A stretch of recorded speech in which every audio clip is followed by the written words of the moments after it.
not long after ordination, I was being sent on a regular basis up the mountain opposite to Sejano. And that's the area where the saint of this day was formed. He was at the convent of the Colombayo, and he would have celebrated his first Mass in our area, possibly in the church where we would have Mass one Sunday out of the 4, the Church of St. Bernardino, now enlarged. He became one of the greatest preachers of all time, and all over the area there in Tuscany one can see traces of his mighty preaching. He left this physically, as it were, all over the place. One can see it over the doors and on the buildings, and it's in all its glory in the heart of Siena itself, and reminds all people to pay attention to the holy name and not to abuse it. It looks like IHS, but is really Iota, Eta, Sigma, Jesus. In Ireland we still have the custom of the inclination of the head at the holy name.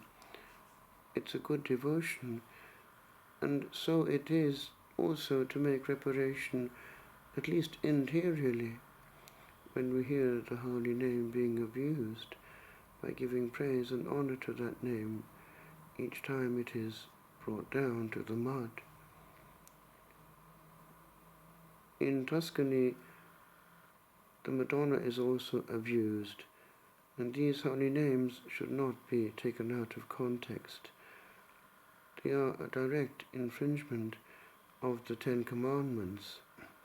People forget that to use the name of God without it being a prayer is to bring God down to man's level and to use him, not to honor him.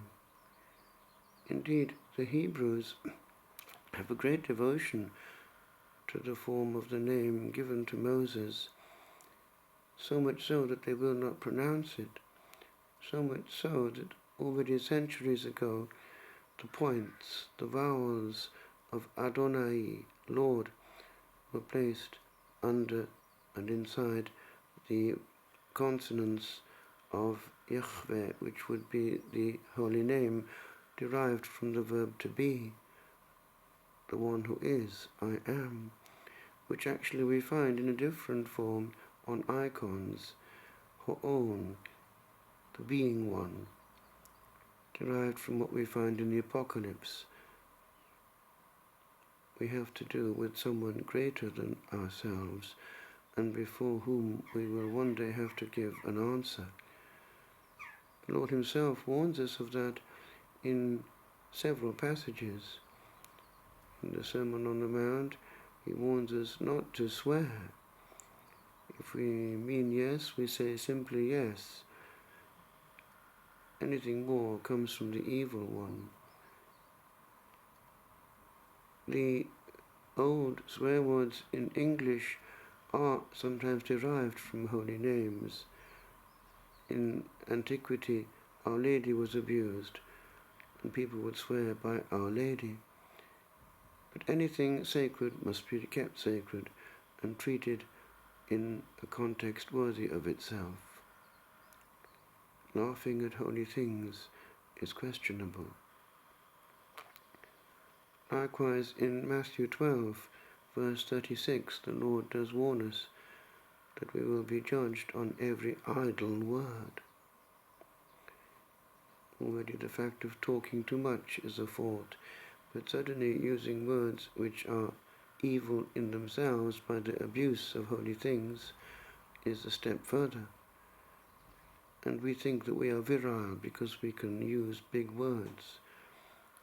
A child thinks he has grown up and he's able to swear, Actually, it's quite the contrary. He's grown down and lost his innocence. We have to protect also children from what they hear. They will reproduce what they hear.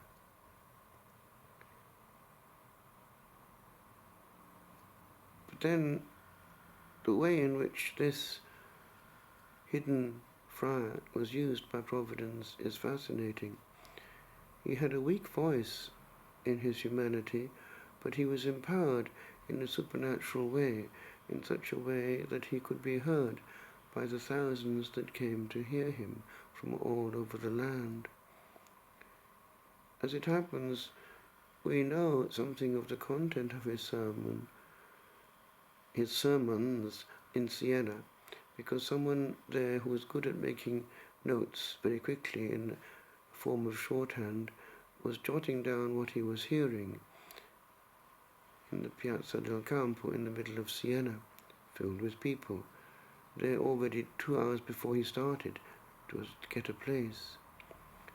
The men on one side and the women on the other. And they are very powerful sermons, energized, easy to listen to. Nothing is spared. All the stops are pulled out. So, by being interesting, he also would have had an entertainment value, which is important in preaching. That is to say that one mustn't be boring, but keep them awake. And we recall that in these early periods, entertainment was what it was. It was homemade. Now, we switch off from human contact to look at automatic entertainment on screens and the like. It has damaged our capacity to entertain each other. And so he would go up and down Italy, and at Aquileia he died of exhaustion essentially in 1444, and left an heritage there of people converted. We need to recuperate the power of preaching and also care in our words. Intimacy with the Lord. There is probably a hidden side to the saint that we know little of. Brother Vincent was sworn to secrecy. He was the one closest to him and would accompany him on all his journeys. He would do that actually in the last period of his life on a common beast of burden. His donkey would carry the two.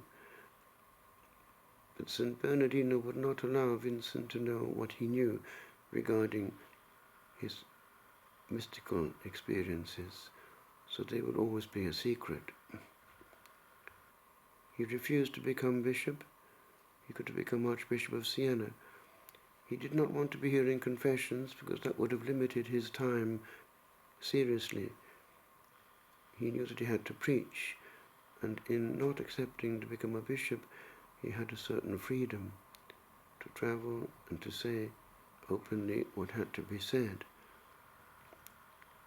The Franciscan movement was also enriched and reformed through his influence. A powerful, as it were, evangelical movement, the simplicity of the gospel, freedom. They preached with their whole being. As Charles de Foucauld, now himself a canonized saint, said, what you have to say it with all your life. Ce que tu as à dire, dis-le de toute ta vie. That would also be a lesson, especially to the consecrated. For if one hears people who are preaching afterwards in their private life using bad language or using the holy name, one wonders what is happening there. Our first service of the Lord is intimacy with him in love, loving him with all our heart, and lovers listen to each other's secret wishes. Our lover's secret wishes are well known. We honor him on every level, and we cannot reach a higher sanctity bypassing, for instance, the Ten Commandments. One cannot have a little bit of sin, a little bit of disobedience.